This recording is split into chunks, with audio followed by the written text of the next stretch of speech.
Iniciemos. Nuevamente, buenas noches con todos.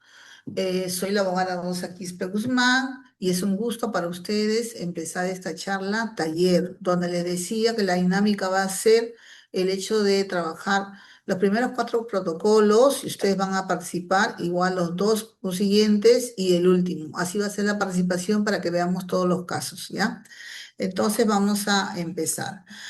Vamos a hacer este taller conociendo los nuevos 7 protocolos según la resolución ministerial 383 MINEDO, ¿ya? Para la atención de la violencia contra niños, niñas y adolescentes, en concordancia con las diversas pues, normativas que han salido este año para poder trabajar.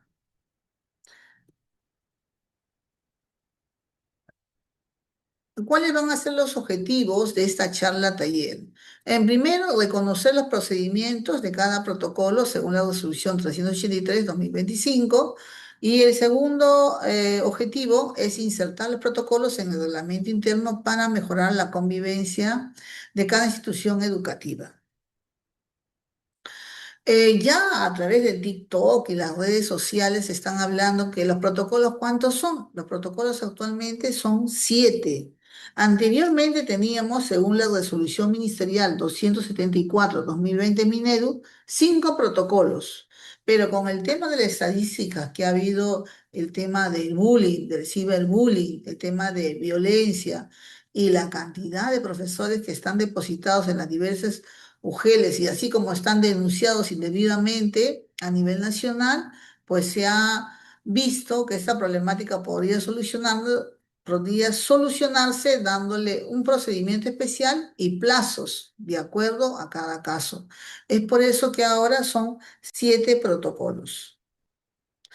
Como les decía desde el principio, los protocolos para la atención de casos de violencia, en este caso, han designado cuatro especialmente para estudiantes. ¿Cuáles serían?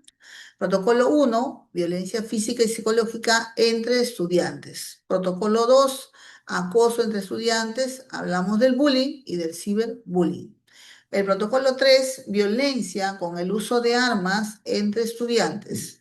Y el protocolo 4, violencia sexual entre estudiantes. Asimismo, tenemos el protocolo 5 y el protocolo 6 que tienen que ver con el tema de un personal de institución educativa hacia los estudiantes. Reafirmamos que la mayoría de depositados de los docentes están inmersos en el protocolo 5 y protocolo 6. Protocolo 5 que dice castigo físico y humillante del personal de la institución educativa a estudiantes y el protocolo 6, violencia sexual del personal de la institución educativa a estudiantes. Y finalmente nos habla de algo muy interesante con mayores procedimientos que es el protocolo número 7, es decir, la violencia contra estudiantes de parte de una persona del entorno familiar o comunitario en cuanto a la violencia física, psicológica y sexual. Estos protocolos, especialmente estos 4 protocolos, tienen que ver con las situaciones de violencia entre los estudiantes. Vamos a empezar por el protocolo 1. En el protocolo 1 dice violencia psicológica y física entre los estudiantes. Se aplica cuando hay agresiones verbales, insultos o golpes entre estudiantes que no involucren el uso de objetos peligrosos. Como estamos viendo en este caso, se podría decir que en la primera lámina hay un tipo de violencia física y psicológica. Y hablamos física porque voy a presumir, ¿no?, que la niña le haya empujado a este pequeño y encima se esté burlando, ¿no?, de este pequeño. Entonces, ahí justamente se está hablando de un caso de violencia física y además psicológica, porque muchas veces cuando un pequeño lamentablemente se cae, los demás se ríen o son indiferentes. Entonces, eso también está dentro de una violencia psicológica. Violencia física netamente es el enfrentamiento que estamos viendo acá entre los dos alumnitos, especialmente en primaria e inicial, donde muchas veces confunden los juegos con la violencia, o donde la violencia que se observa en la casa es tan común que lo ven como algo cotidiano para lograr tener algún tipo de objeto o algún tipo de interés. Ahora, en las UGELs y también a nivel de la institución educativa están bajando capacitadores a justamente decirnos, en realidad existe una violencia o existe un conflicto. Entonces, eso no lo he puesto en la lámina, pero sí lo están hablando los especialistas y nos dicen lo siguiente, que muchas veces los docentes, así como los auxiliares y el personal directivo, confundimos entre lo que es un conflicto y una violencia. Entonces, para esto hay que detallar que entre los alumnos dice, puede haber conflictos cuando el alumno de alguna manera está en desacuerdo, existe un malentendido y no busca causar daño. Es el ejemplo, yo creo que más común es el caso de nuestros hermanos alumnos de Venezuela y Colombia, que a veces emplean términos que para nosotros consideramos que es una grosería y para ellos que es parte de su trato normal. Y cuando un alumno peruano se queja de esa grosería, está pensando que lo está insultando, pero muchas veces cuando llamamos a sus padres nos explican de qué es la manera como ellos se comportan y se tratan en su país. Entonces, eso también tendría que analizarse, ¿no? ¿Qué palabras en sí serían groserías y qué palabras forman parte de su léxico que tienen estas personas extranjeras, en este caso los estudiantes? Algo interesante en este protocolo número 7 con la cantidad de alumnos, ¿no? que han optado por el suicidio o hacerse daño, autolesionarse, por ejemplo, es el tema del acoso entre estudiantes, ¿no? que es el bullying, ¿no? donde dice que es la voluntad deliberada de causar daño, humillar o amedrentar a un compañero de forma reiterativa, ¿no? Y acá, sinceramente, los daños que se notan mucho es en el nivel secundario, ¿no? Como le vuelvo a decir, el ciclo de la violencia viene de casa, ¿no? Entonces ellos ven mucha frustración en su manera de tener de repente las cosas que no lo tienen a su alcance, y hay alumnos que sí lo tienen a su alcance. Así como también muchas veces se confunde la malcriadez con el liderazgo y muchas veces buscan inclusive a otros compañeritos para hacer daño. En este caso estamos hablando de bullying. Y en el ciberbullying estamos hablando que usan los estudiantes las redes sociales, la mensajería como el WhatsApp, correos y videojuegos donde causan daños psicológicos, fotos, burlas, mentiras, los cuales son publicados y ser vistos por muchas personas. No sé si les habrá pasado a ustedes, pero en mi institución educativa, el año pasado los alumnos formaron un WhatsApp donde supuestamente ellos decían que tienen que contar un secreto, ¿no? Dime tu secreto. Y lamentablemente el alumno no decía su secreto, decía supuestamente, entre comillas, el secreto de otros alumnos. Y ahí ventilaban situaciones como burlas, ¿no? a una compañera, así como fotos, o términos no adecuados, ¿no? apodos, o situaciones que no ha pasado, pero que para ella sí ha pasado. Entonces, como un tema de difamación, calumnia, falta de honor, pero en forma anónima, ¿no? En forma anónima. Yo también he trabajado en el Colegio Mixto Huaycán y ahí teníamos al profesor Martín Quintana, que era del área justamente de tecnología, de la sala de innovación, y con él sí llegamos a rastrear qué alumnos o qué alumnas era que formaban estos grupos. Es más, hackeaban los Facebooks para poder realizar daño. Pero muy pocas instituciones tienen ese tipo de personal, porque yo el año pasado inclusive al personal de innovación, le dije para poder apoyarnos a ubicar a estos alumnos que están haciendo en serie de publicaciones y nos dijo de que no podía, que él no podía ubicar. Entonces, esto quedó al final en el anonimato, no se logró ver quiénes eran y solamente con las llamadas de atención y constantemente pues a los chicos o a las chicas se les pidió que no ingresaran ya a esos WhatsApp, que se salieran, que prácticamente los bloquearan y así poco a poco fue perdiendo fuerza y desapareció el WhatsApp, ¿no? Entonces, Muchas veces, como le vuelvo a decir, esto del ciberbullying es muy difícil de encontrar el responsable, pero es importante aclarar a los chicos que ante un mensaje que ellos consideran que no conocen de parte de quién es bloquearlos. ¿Por qué? Porque de seguir en ese grupo, pues va a seguir envenenándose, va a ser víctima justamente del ciberbullying, ¿no? Y si tuviera la captura de quién es, inmediatamente no informar a las autoridades. En este caso está el auxiliar, el tutor, la coordinación de todo y los directivos. Muy bien. Seguimos. ¿Cómo podría yo distinguir entre una situación de bullying y ciberbullying? Bueno, si hablamos del bullying, habla del tema físico y verbal. ¿Dónde se da generalmente? Se da en el aula, en el recreo y alrededores del colegio. Lo que yo he notado estos últimos años es que también eh, el compromiso del docente ya no es aquel docente, en su gran mayoría, puede haber docentes, pero en su gran mayoría ya no hay el compromiso. Yo ingresé a trabajar en 1991 y cuando hablamos de 1991, los profesores nos dividíamos por grupos para estar pendientes, por ejemplo, en los recreos. No solamente que esté el auxiliar, sino por semanas para de esa manera estar atentos a los problemas que puedan tener los alumnos de primaria o de secundaria y estar atentos. Pero ahora hay inclusive cámaras, pero ni siquiera porque hay cámaras están viendo a golpear a un niño y no hacen nada los directivos, ni los auxiliares y los docentes, lamentablemente a veces, me incluyo, brillamos por la ausencia. Entonces, eso hace ver que estén estos chicos posiblemente abandonados y puede haber sí situaciones donde haya bullying. El agresor sí es identificado, de hecho, porque el alumno que ya está cansado del bullying lo va a denunciar y va a saber qué alumno es, sí se va a poder identificar.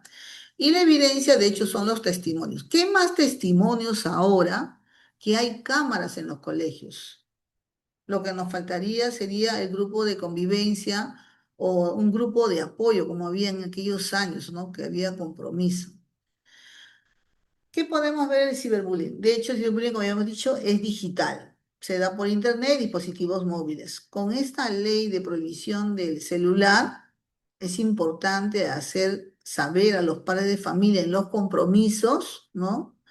Que estos dispositivos van a ser guardados, por no decir decomisados, y entregados a su persona. Y últimamente, las últimas reuniones que hemos tenido con los padres, se le ha dicho de que si sigue insistiendo, estos dispositivos van a tener que ser depositados hasta fin de año. Pero es muy raro, ¿no? Pero los padres tienen que de alguna manera ser conscientes que mandar estos dispositivos les va a crear problemas a sus propios hijos. Uno, el tema del ciberbullying. Dos, que está prohibido y de alguna manera se distrae. Y tres, que muchas veces se puede decir, va a ser víctima, ¿no? De un robo y va a desaparecer. Y de alguna manera va a haber mayor problema en el aula. El ciberbullying, como se decía, pues puede haber en el anonimato o puede haber suplantación de identidad. Nos pasó con un alumno que prácticamente pegó la foto de otro y a través del WhatsApp, donde aparecía su foto del otro alumno, mandaba amenazas y mandaba también burlas a una alumnita. Al final se descubrió, ¿no? Que por el tema de ver, ¿no? En el tema de la telefonía, quién era el propietario de ese número, se logró que era un papito y era un alumno de otra sección, porque se pensaba que era de la misma sección, no era, era de otra sección. Y las pruebas bueno, son digitales, que son las capturas de pantalla. Yo creo que en las denuncias se debería justamente de una vez, si es un número, ¿no? Viendo el protocolo, llegar hasta el propietario en sí, de quién es en este caso, el teléfono, y de ahí ver si es el padre de familia o apoderado de algún alumno. Sí, hay mecanismos, el tema es poder seguirlos, ¿no? Es obligatorio que las instituciones educativas reporten estos casos en el CICB de forma inmediata para activar las medidas de protección correspondientes. Es cierto, un alumno que tiene ciberbullying y se demuestra que está afectado y sí hay las evidencias, sí se puede hacer inmediatamente los oficios a las instancias correspondientes. Ahora sí, lo más interesante, el cambio que se ha dado y lo que dice el gobierno y el Minedu es que ahora sí va a haber un protocolo que tenga días y plazos cortos. El plazo es 30 días para el protocolo 1 y el protocolo 2.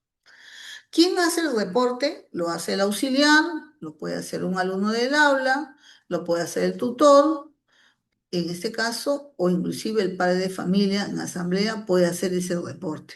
Es en el día 1. En el día 2 se tiene que levantar un acta de reunión del Comité de Gestión y Bienestar, que es el director y el responsable de convivencia. En el turno nivel secundario es TOE, ¿no? También el día 2, ¿qué dice? Hay que hacer un acta de reunión con los tutores. ¿Y por qué los tutores? Porque si hay un tema de bullying, especialmente se va a activar ese tema para todos los temas de tutoría a nivel de todos los niveles donde estén involucrados los estudiantes. Igual, el día 2 se va a levantar un acta de reunión con los padres de estos estudiantes que están involucrados para empezar no solamente a levantar el acta de denuncia, sino también para hacer una especie de compromiso. No existe conciliación, pero sí de compromiso para poder activar este protocolo y cumplir con todo lo que dice este protocolo. En el día 3, ¿qué dice? Se debe aperturar el libro de incidencias, ¿no? En todo colegio hay un libro de incidencias. Ahí se tiene que aperturar ese compromiso, se tiene que ver qué cosa es lo que se va a hacer con este caso. Y de hecho que el día 3 máximo debe reportarse al CICB con las evidencias. ¿Y cuáles serían las evidencias? El acta de reunión del Comité de Gestión y Bienestar, el acta de reunión con los tutores y el acta de reunión con los padres de los estudiantes involucrados. Esas son las evidencias. Del día 7 al día 29 va a haber una segunda reunión de tutores para ver si ese tema que tiene que ver con el bullying, con el ciberbullying o con el tema de las agresiones verbales o agresiones físicas en el tema de convivencia se han realizado. Entonces tiene que haber un informe de tutores que sí se realizó. Y del 7 al día 29 también se va a evidenciar efectivamente si los oficios que se enviaron, porque el director, según el daño y la lesión, puede enviar el oficio. Por ejemplo, vamos a suponer que es un alumno que estaba jugando y ha pasado, ¿no? A mí me pasó en Lima Este, en Huaycán, ¿no? Estaban haciendo un trabajo de, si no me equivoco, de EPT, de cortados, de materiales, y no había traído su cúter, ¿no? Había traído gilet. Y el alumno corta y jugando, porque fue así, jugando, ¿no? Con el gilet con el alumno y le agarra el brazo y le corta la vena y el alumno comienza a dispararse la sangre. Es una agresión física. Porque es cierto, estaba jugando, pero el alumno ya tenía ya algo de 15 años, 16, o sea, ya posiblemente veía el daño. Y inmediatamente, ¿qué pasó? Se le llevó a la posta médica, se levantó el reporte y la mamita tuvo que ir a denunciar a la comisaría para que ese tema que ha pasado ya médico lo pase inclusive a fiscalía y fiscalía, así con la comisaría, manden un oficio, ¿no? Para medicina legal y vean, ¿no? Qué tanto es profundo y cuántos días va a estar ahí incapacitado y de alguna manera para hacer una denuncia por falta. No puede denunciar al adolescente, no puede, pero de todas maneras lo va a registrar como una falta, lo va a registrar y de hecho que esto también va a haber el tema de que se le va a mandar a una fiscalía. La fiscalía generalmente es de familia y esta fiscalía de familia lo va a llevar a un juzgado. Y en este juzgado de familia, a quienes se le va a llamar la atención van a ser a los padres de este estudiante. ¿Por qué? Porque según el Código Niño y Adolescente, quienes son los responsables de estos estudiantes son los padres. Entonces, ahí va a haber un acta para ver a dónde y cómo ha sido el caso y desde qué momento se comenzaron a mandar los oficios. Así también se podría decir que el director tiene que hacer como una especie de acta para que la UGEL le pueda pedir al final un informe final. El día 30 es el acta del cierre, donde participan padres de familia de estos alumnos que han estado involucrados, ¿no? Y donde den un informe en qué etapa están. Generalmente los juzgados y la fiscalía no trabajan inmediatos, con muy pocos trabajan inmediatos. A los 30 días van a ver las evidencias de dónde está el caso. Yo supongo que a los 30 días ya debe estar lo más pronto en un juzgado de familia y lo más tarde debe seguir en fiscalía, ¿no? Hasta ver qué es lo que va a pasar con ese alumno. Algo que ha llamado la atención en este protocolo, ¿no? De protocolos es el protocolo 3, que es violencia física con uso de armas. ¿Y qué cosa es un arma? Es todo objeto punzocortante o de fuego o otros que pongan en riesgo eminentemente la vida o integridad. No podemos negar, no sé si también en las ciudades, pero en los conos generalmente existe lo que es las barras bravas. Entonces, los alumnos tienen por finalidad, puede traer esos collares o esas pulseras que tienen puntas, ¿no? Como una especie de defensa que podría ocasionar daños. Ahora, los profesores de EPT cuando hacen trabajos para su área también tienen que de alguna manera observar, ¿no? En cuanto a las tijeras, si son cortantes, las tijeras afiladas, los alfileres, ¿no? Los cúter, tienen que ver que esos objetos estén salvaguardados o estén atentos, que no se utilicen como medio de juego. Entonces, muchas veces ya se está prohibiendo inclusive hasta el uso del compás tradicional, que es el para dar vuelta y tiene como una especie de aguja, ¿no? Y ahora los han cambiado inclusive de modalidad, ya están viniendo de otra forma.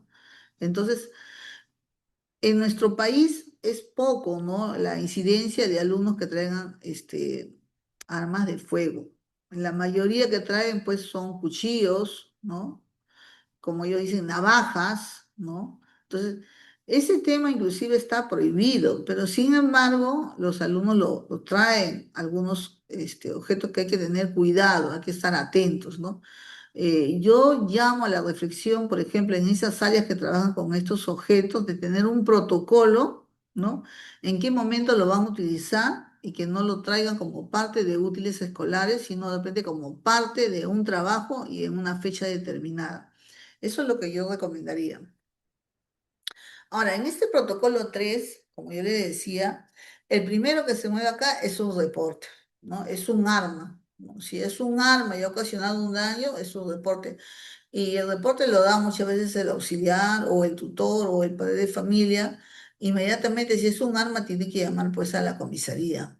Inmediatamente, cuando vienen los efectivos de la comisaría, lo que van a hacer es traer una especie de sobre para poder guardar ahí el arma y de alguna manera lacrarlo, porque eso es como un indicio grave de lo que se está denunciando, ¿no? Entonces, el director inmediatamente tiene que llamar al padre de familia. Como le decía, a los alumnos no se les puede detener, así tenga un arma, no se les puede detener. Viene el padre de familia y ese joven va con su padre de familia a la comisaría para ver de dónde sacó esa arma. También nos ha pasado temas de que traen simulación de armas, o sea, juguetes en forma de armas, ¿no? Entonces, ese tema también a los padres hay que hacerle ver de que están prohibidos, ¿no? Porque eso ocasiona miedo. Si bien es cierto, no es un arma, pero el hecho de simular puede causar miedo a sus compañeros. Igualmente, en el día 2 va a ser el acta de reunión del Comité de Gestión Bienestar y también el 2 la reunión con los tutores para ver qué es un arma y qué no es un arma. Entonces, qué útil está permitido y qué no útil. Entonces, dan la orientación a los alumnos y a los padres. También en el día 2 se va a levantar un acta de reunión con los padres de estos estudiantes implicados, ¿no? Ahí se va a saber justamente en qué situación está el alumno. En el número 3 que es el día 3 es la apertura del libro de incidencias y la subida a si se ve. Y también se va a mandar un oficio al UGEL adjuntando el informe. ¿Qué se ha hecho hasta el día 3? Acá tiene que ser acciones inmediatas. Del día 4 al día 19 hay un plan de actividades. Este plan de actividades, como le decía, el responsable de ver, generalmente es el director y el área, la coordinación de TOE, ¿ya? En primaria también es responsable de convivencia, pero en secundaria le dice el responsable de TOE. Igualmente, del 4 al 19 hay una segunda reunión con los tutores, especialmente el tutor del estudiante agresor, donde se le va a pedir al padre de familia que traiga la documentación referida de qué es lo que ha pasado con ese alumno. Si es un arma de fuego, inclusive, tiene que hacer por un peritaje de absorción atómica, que es los residuos del arma, ¿no? Si en algún momento lo ha utilizado, ¿no? También de repente un oficio que haya pasado a la de Muna, si lo ha pasado antes, y si no, también tienen que pedir un oficio. ¿Por qué se hace el oficio a la de Muna en este caso? Porque generalmente esos alumnos tienen mucha violencia y en la pericia eh, psicológica sale que sus padres son violentos o muchas veces inclusive los padres también se dedican a delitos y utilizan a estos menores. Entonces, si hay ese tema de que se utilizan los menores, la Fiscalía de Familia justamente va a tratar de hacer que los investiguen o si viera que ese alumno inclusive está en peligro, que es constantemente ya informado por el uso de armas cortantes, puede pedir inclusive que su caso pase a UP Sur o UP Centro o UP Este, dependiendo dónde esté, que es la Unidad de Protección de Menores.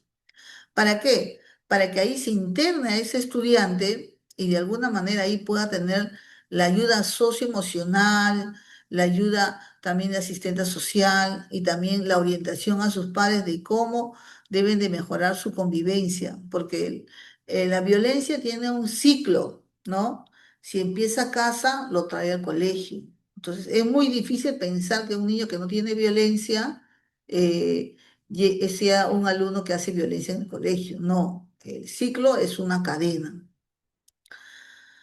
Ahora, el día 20, porque acá solamente le dan 20 días hábiles, el director debe hacer un acta de cierre del caso.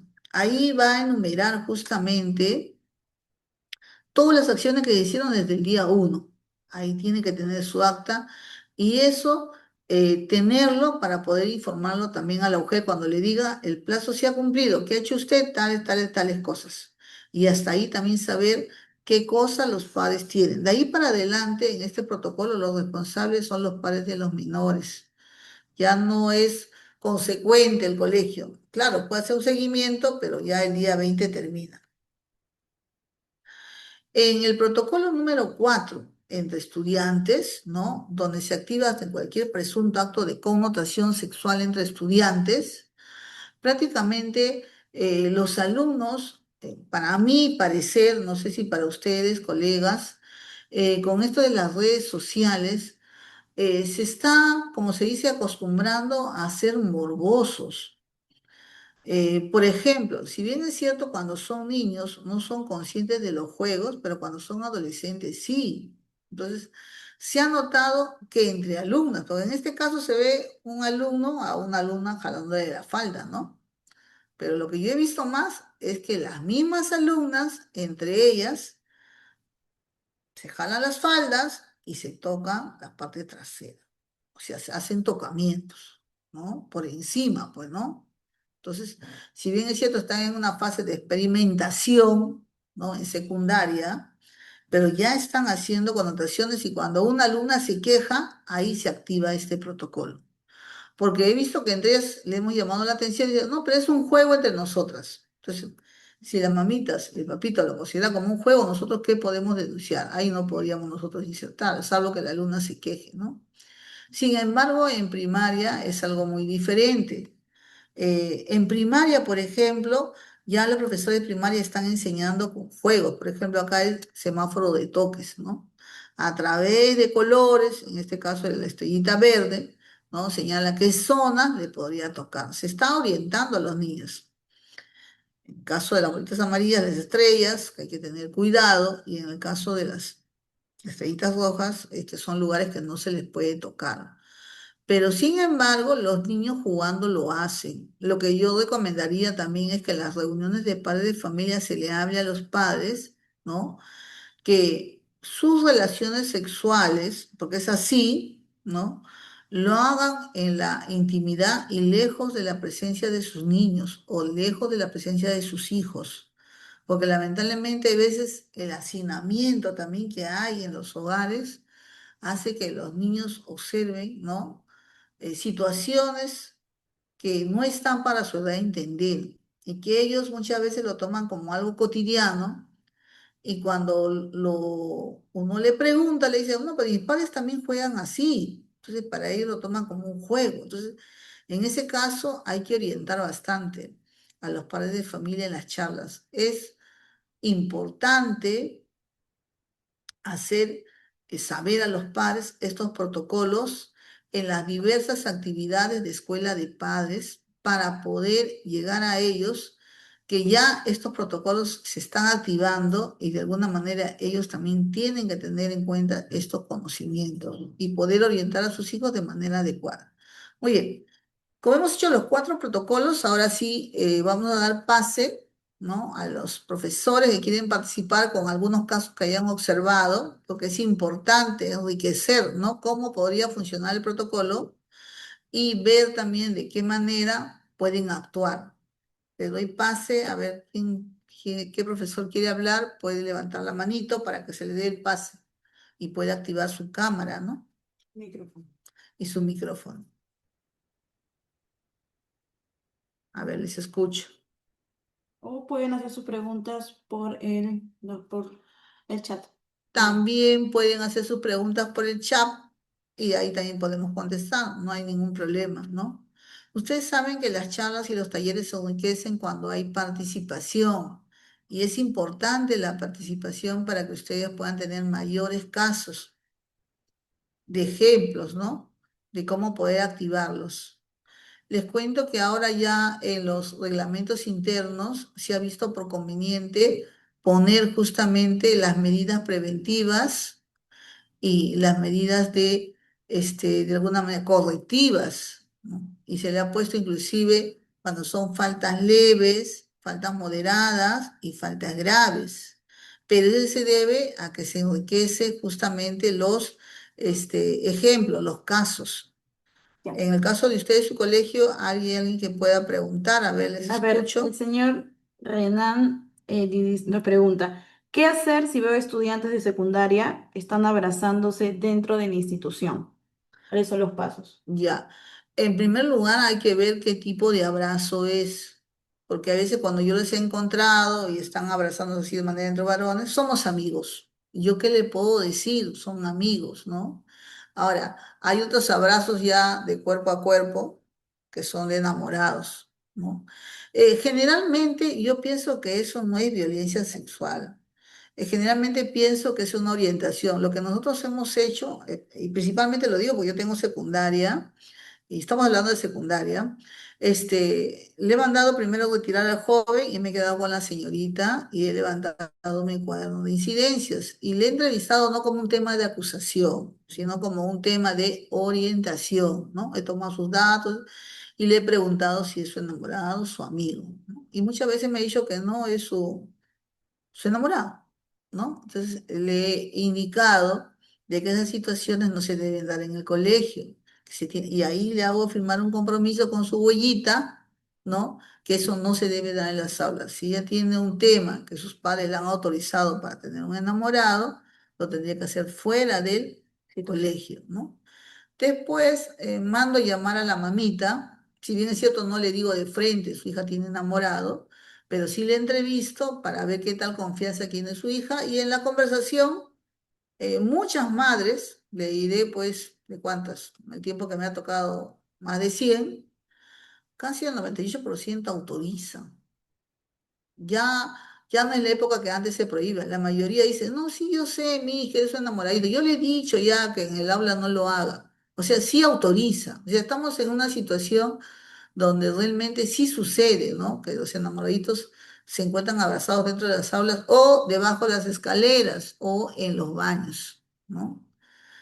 Lo que sí nosotros podríamos activar el protocolo es, por ejemplo, disculpando la palabra, turno noche, turno tarde o turno noche, cuando estamos viendo que un alumno está arrastrando a alguien hacia el baño. Ahí sí ya me da una idea de que va a pasar algo de una va a vulnerar su sexualidad, ¿no? Ahí sí ya no podríamos ingresar, de hecho, ¿no? Con el auxiliar.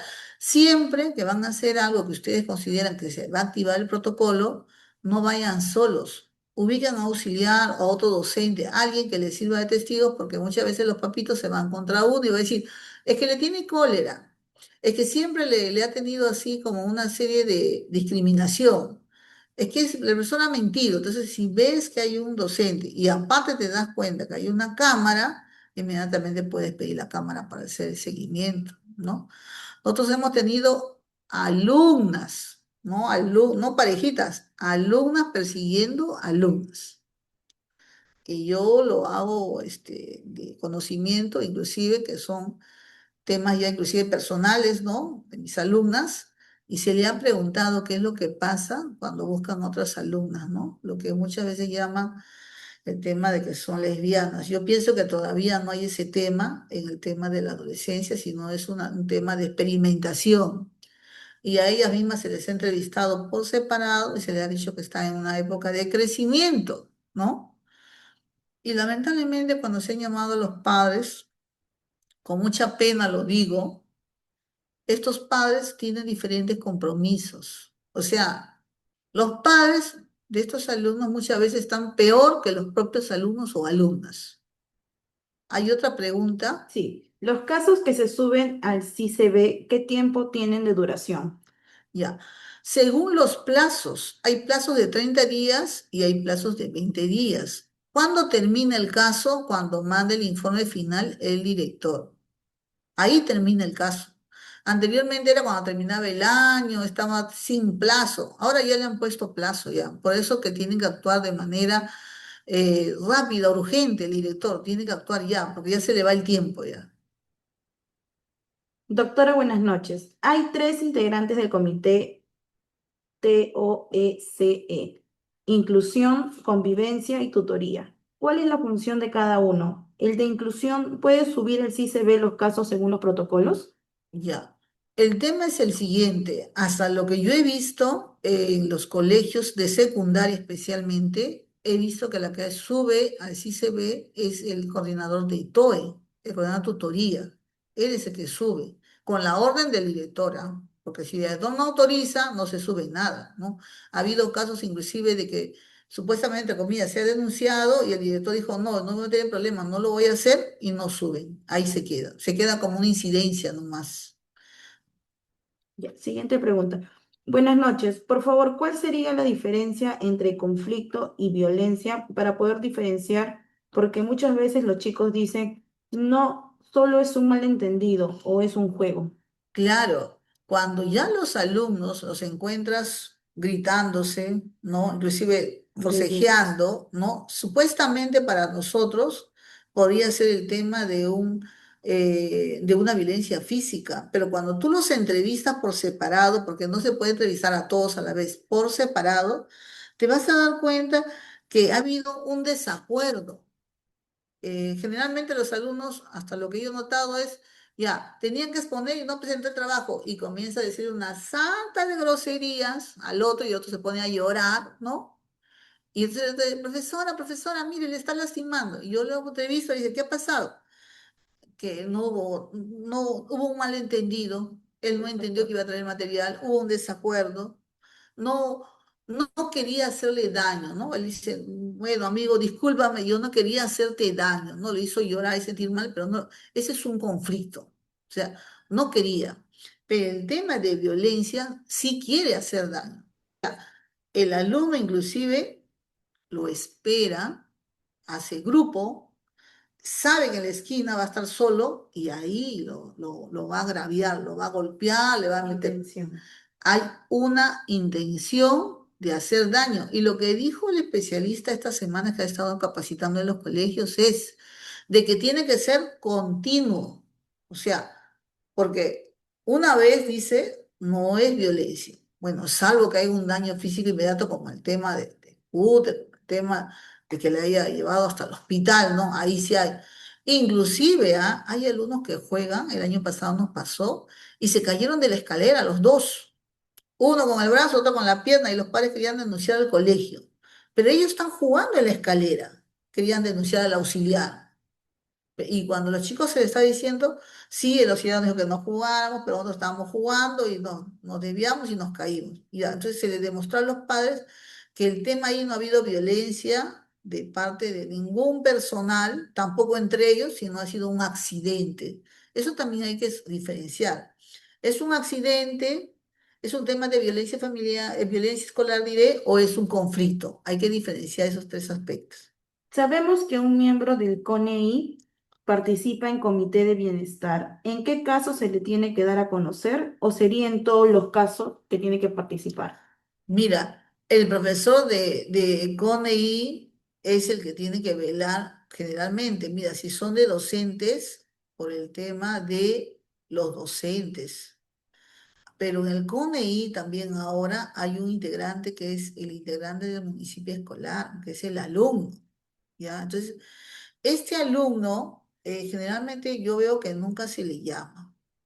Porque hay un CONEI de padres de familia, hay un CONEI de docentes, hay un CONEI de estudiantes y el director que es el responsable. Pero yo veo que generalmente no se le llama al estudiante. ¿Por qué? Porque el estudiante, de hecho, como es un menor de edad, se le considera que todavía no tiene el conocimiento para poder discernir si ha habido un tema de intención, ¿no? Si ha habido ahí una violencia o ha habido un conflicto. Y el protocolo no lo llama. Si ven ustedes el procedimiento, el protocolo no indica que el CONEI esté dentro de este procedimiento de poder sancionar. No, no lo indica, no indica que esté el CONEI.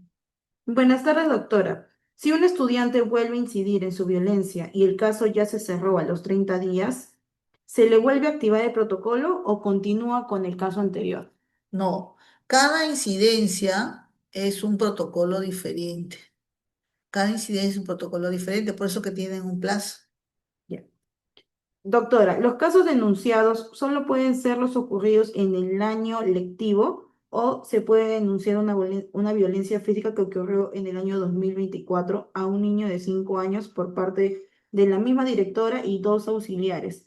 Una auxiliar pagada por los padres y la otra pagada por el Estado. Ya, mira, esta pregunta te lo podría contestar cuando veamos el protocolo 5 y 6, ¿ya? Porque voy a pasar ahora sí a ver el protocolo 5 y 6 y una vez que termine el 5 y 6 ahí te puedo contestar. ¿Está bien? Ok. El único que puede subir los casos al CICB es el representante de convivencia y el director.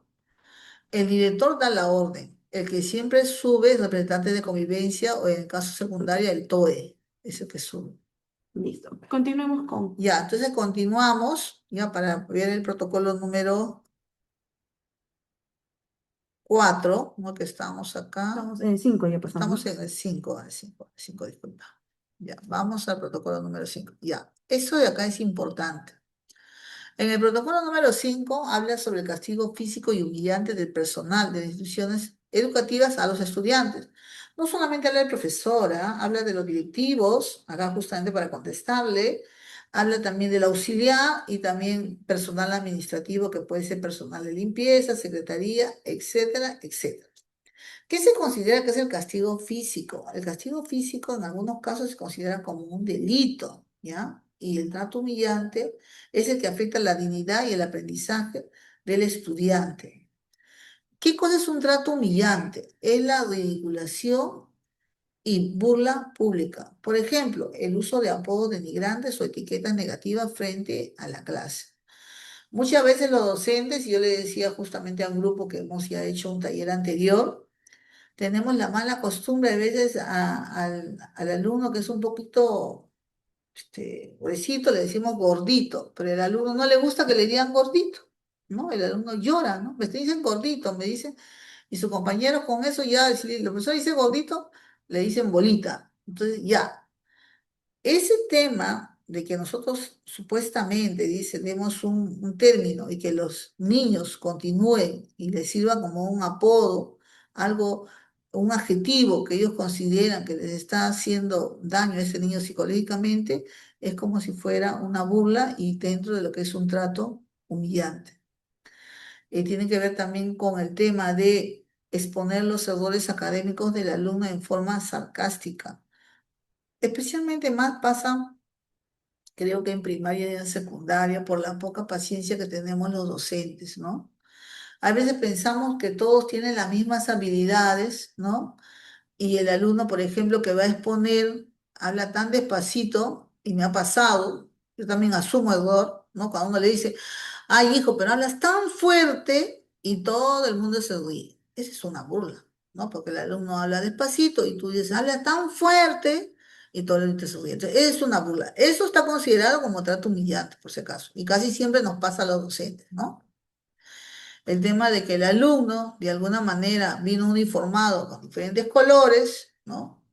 Hay algunos que no le consideran contrato humillante porque ya son relajados, pero el alumno vino de otros colores y tú le pones colores y los alumnos se ríen, se burlan y le ponen un apodo por lo que tú estás tratándolo así, es también parte de un trato humillante, ¿no?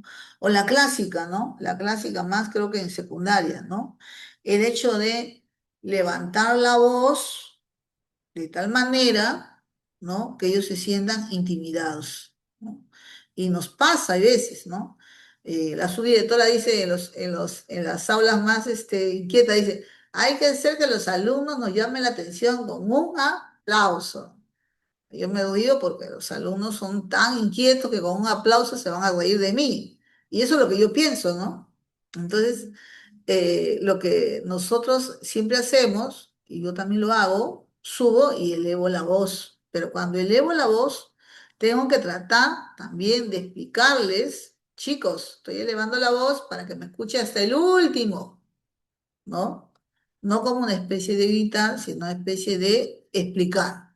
Entonces, para que ellos se den cuenta, porque los alumnos dicen, esa profesora siempre grita, siempre nos grita, siempre grita. Entonces, hay que explicarle a los chicos que uno eleva la voz, no es para gritarle, sino que es para explicarle hasta el último alumno que está atrás. Entonces, de esa manera, para que se quiten la idea que no están siendo humillados, porque ellos también por los medios de comunicación donde dice que no deben ser golpeados, no deben ser gritados, en su cabeza está todo que son para ser lastimados. Entonces, eso los padres también lo tienen como un chip. Entonces, hay que siempre explicar.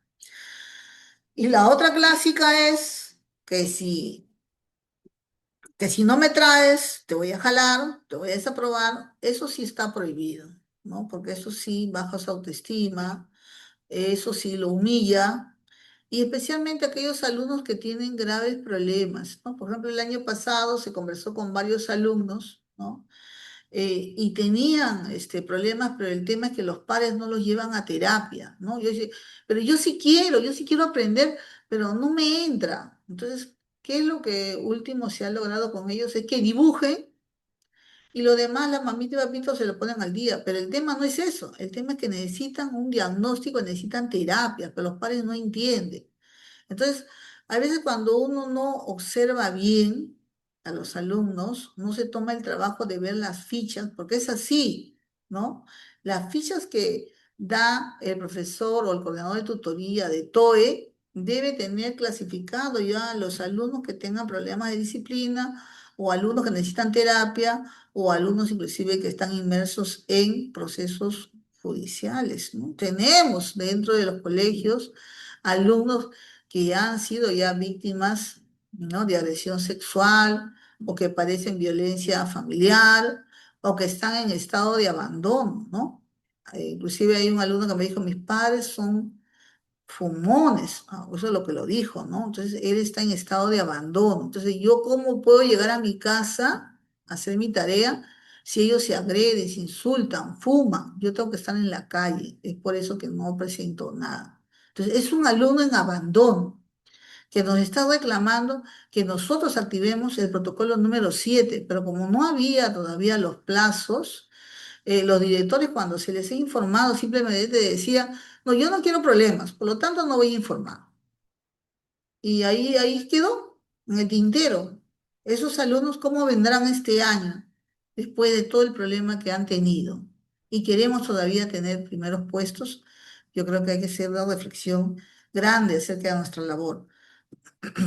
Este protocolo número 5 que justamente es de la agresión física, trato humillante de un personal de institución educativa hacia un estudiante, generalmente es a causa de levantar un acta el primer día.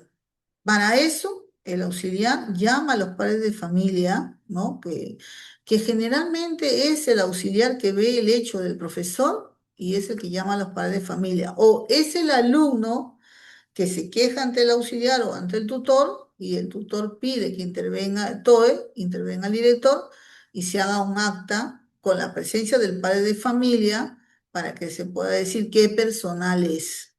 Acá yo quería aclararles, y también lo he hecho muchas veces en varias charlas, es, mira, una cosa es un reclamo, otra cosa es una queja y otra cosa es una denuncia, ¿ya?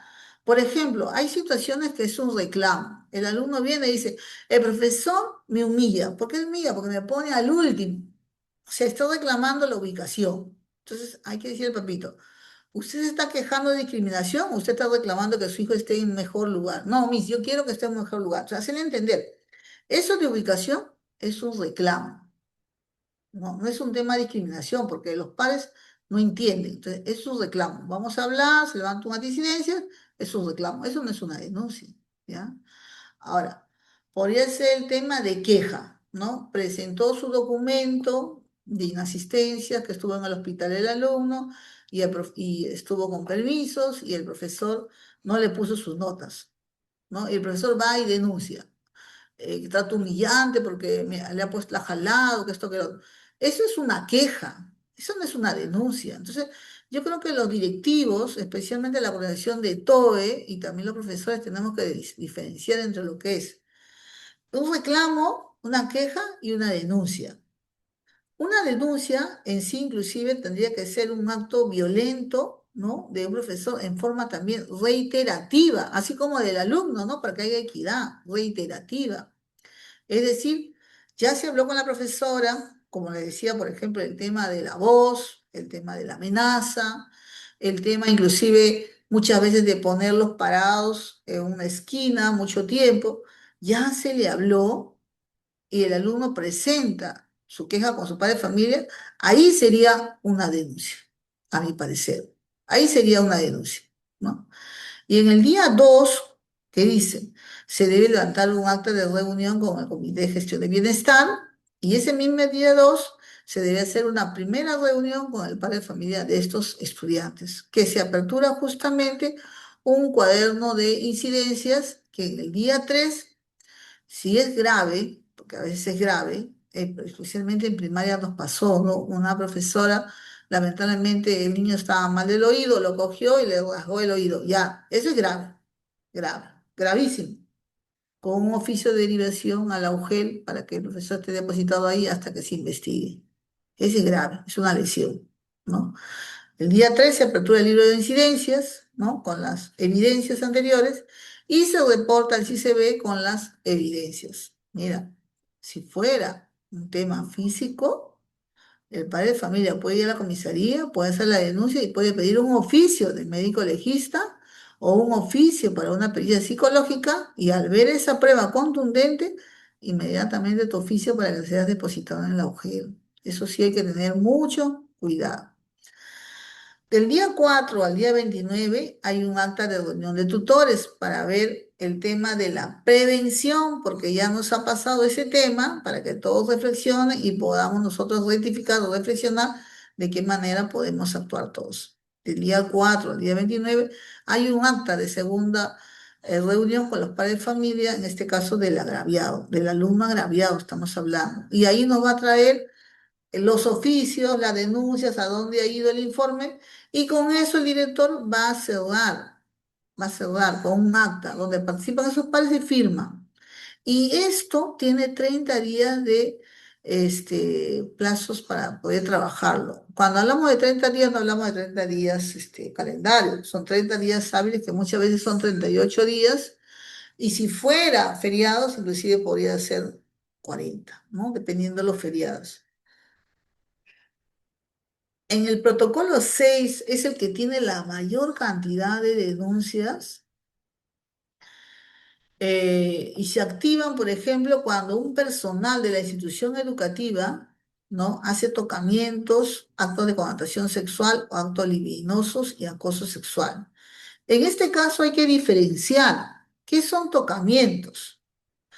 En el artículo 170 del Código Penal señala que sin propósito de tener acceso carnal, va a realizar sobre una persona sin su libre consentimiento tocamientos o actos de connotación sexual o actos libidinosos en sus partes íntimas o cualquier parte de su cuerpo. Será reprimido con una pena privativa de libertad no mayor de 3 ni mayor de 6 años. Sin embargo, hay que diferenciar que el acto libidinoso implica cualquier tocamiento cercano a las áreas genitales, aún sobre la ropa. Es cierto, ¿no? Pero la mayoría de denuncias que dicen, el profesor me tocó el hombro. El hombro es un tema para un tocamiento indebido, no es, pero sin embargo lo elevan, sí lo elevan. También un tema que bastante se está viendo es el acoso, ¿no? El acoso general se define como el seguimiento, vigilancia o asedio. Sin embargo, el acoso sexual es persigue, hostiga o busca cercanía con la otra. Yo, en todos los casos que he estado llevando, especialmente por acoso, he demostrado y he archivado el caso señalando que en el colegio no puede haber acoso. Principalmente, ¿por qué? Porque trabajamos con aulas de alumnos llenos. Segundo, hay cámaras por todos lados. Tercero, en todo momento el profesor está en la mirada de todos. Ningún profesor siempre nos conocen a la vista, ¿no? La profesora Quispe, la profesora Aranda, ahí está. Todo el mundo, los padres, los directivos, nosotros estamos en la mira de todos. O sea, es muy difícil el acoso. Entonces, generalmente acá lo que sí hay, yo podría decir, es una forma disfrazada de hostigamiento, ¿no? Salvo que sea pues en provincia, en zonas donde no exista mucho personal, donde se ha demostrado que sí hay las condiciones para que se muestre ese hostigamiento y acoso. Hay un malentendido, por ejemplo, de un profesor en lo que le señalaba, por ejemplo, la alumna le vendía queques al momento del recreo, ¿no? Y el profesor le compra el queque, ¿no? Y la niña le escribe por WhatsApp y él, ¿no? Sabiendo que eso puede implicar, contesta el WhatsApp, ¿no? El profesor, ¿usted quiere queque? Y el profesor dice, sí, véndeme tu queque. Profesor, tengo de vainilla. Ya, entonces el profesor comienza a escribir, mañana vas a traer queque, mañana quieres. Sí, yo te quiero comprar tu queque. Y comienza eso hasta que la mamita ve el mensaje del WhatsApp y lo denuncia al profesor por hostigamiento sexual. ¿Qué quiere con mi hija? ¿Qué cosa, cuál es el queque? Y la niña en su acta dice que no lo quiere denunciar, pero en su declaración dice la niña que sí se sentía intimidada y se sentía humillada. O sea, ¿cómo cambia la versión? ¿No? ¿Cómo cambia la versión? Sin embargo, en la cámara GS, cuando le hacen la pericia psicológica, se queda de que no hay ningún daño. O sea, entonces quiere decir que muchas veces, disculpando la palabra, la intención de un profesor, de repente por hacer más que una amistad, lo cual está prohibido, así le digo colegas, lo cual está prohibido, puede originar un malentendido donde la mamita pueda denunciar. Otro caso que me ha tocado es cuando el profesor muchas veces le da términos que ellos consideran que también es hostigamiento, ¿no? Y también piensan que es de connotación sexual, que no es. Por ejemplo, cuando le dice, en primaria me ha pasado profesores que dicen a sus alumnas, mi reina, mi princesa, para darle ánimo según ellos, pero los padres han denunciado bajo esa figura, ¿no? Y eso sí, inmediatamente se activan los protocolos. Y acá vamos al protocolo número 6. En este protocolo 6 también tiene plazo de 30 días hábiles. Lamentablemente, así es. Viene una mamita, se queja que la alumna ha dicho que le ha tocado. El tema es dónde le ha tocado. Le ha tocado. Que se ha sentido intimidada o que le ha habido palabras que le ha sentido humillante con connotación sexual o le ha escrito por WhatsApp. o la ha esperado en el portón de casualidad o reiteradas veces, o realmente ha sucedido también, se puede levantar un acta de denuncia firmada por el padre de familia. El padre de familia. Generalmente acá tiene que firmar para familia. Muchos padres en la misma denuncia que me ha tocado, dicen que no, no quiero denunciar, estoy haciendo una queja, ¿no? Porque mi hija dice que se siente mal porque el profesor le dice que es bonita. Eso no amerita una denuncia, ¿no? Pero bueno, lo ponen como una denuncia ahí. Inmediatamente se activa también que el director mande un oficio a la comisaría y la comisaría mande a la fiscalía. El primer día, inclusive, se hace este registro en incidencias y se apertura y sí se ve la publicación y sale una resolución del colegio haciendo la separación preventiva del docente hacia la UGEL. El día 2 llega prácticamente este oficio de la UGEL donde dice que el profesor se va a quedar y hay justamente acciones tanto del colegio que ha informado como ellos que van a hacer, que es la investigación. Todavía no se abre el proceso, simplemente el profesor está depositado. El día 2 también el director debe levantar un acta con la coordinación de autoría para ver también qué sesiones se tienen que activar para prevenir más casos. ¿Ya?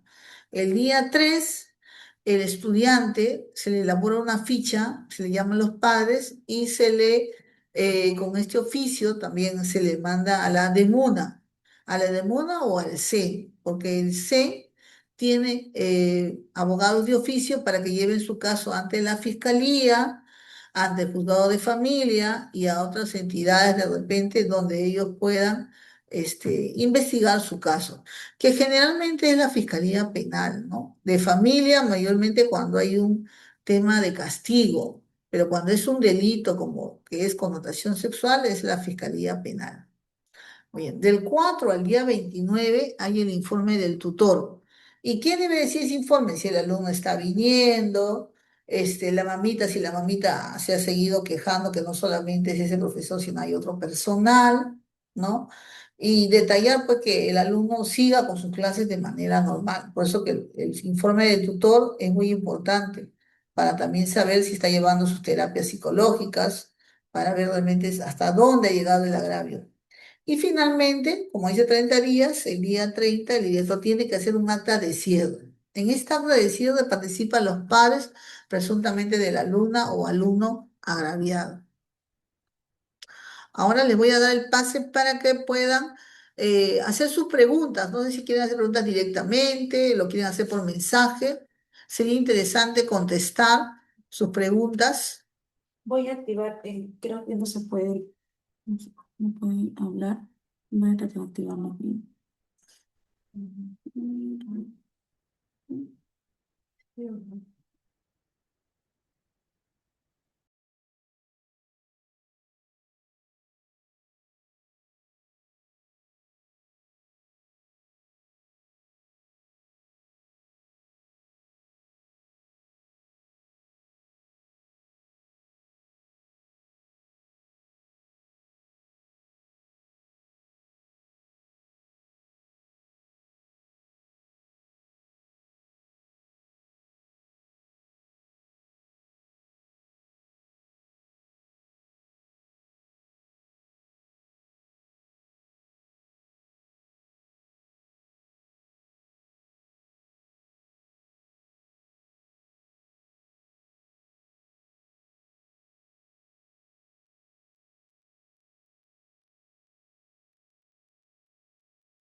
Pueden hablar, escucho. A ver, está abierta su participación.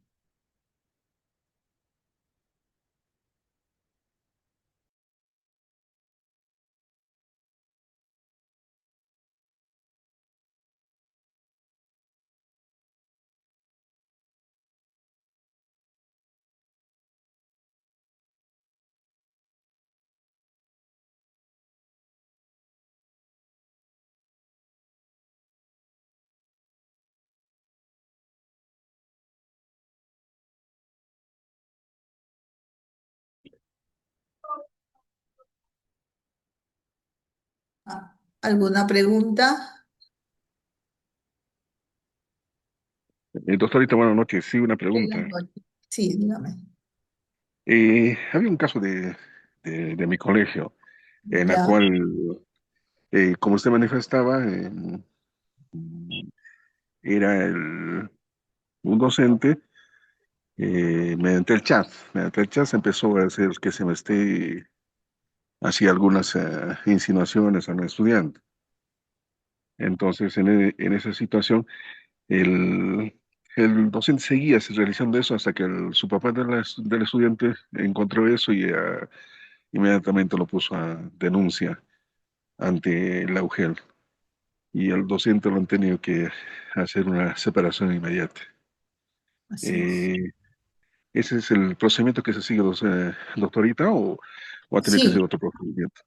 es el procedimiento. Prácticamente es el mismo procedimiento que decía la resolución ministerial, la 264/2020, es el mismo, prácticamente. Lo único que ha mejorado acá es el plazo, ¿no? El plazo. Y como vuelvo a decir, el análisis para ver si ha habido un daño es lo de la cámara GESI. Ahí se va a demostrar si hay un daño, porque muchos, así exista palabras, frases insinuantes, si no hay un daño, al final se archiva el tema penal y se logra también archivar el proceso disciplinario. Siguiente pregunta. Sí, ¿tienen Adelante. otra pregunta? ¿Alguien, por favor?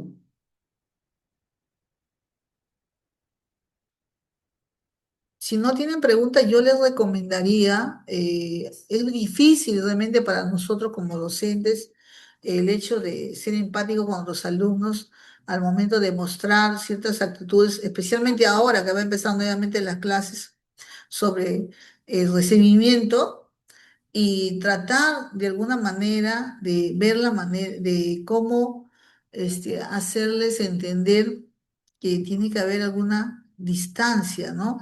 De por medio y Ya. también hacerles ver a los padres también el tema que los protocolos se han activado, ¿no? Aquí nos preguntan, el caso que presenté, si las auxiliares actúan por indicación de la directora y pasan por alto el incidente de maltrato físico al niño, ¿se puede o no denunciar si el caso sucedió en el 2024? Hoy el niño debe tener 7 años y puede pasar cámara GESEL.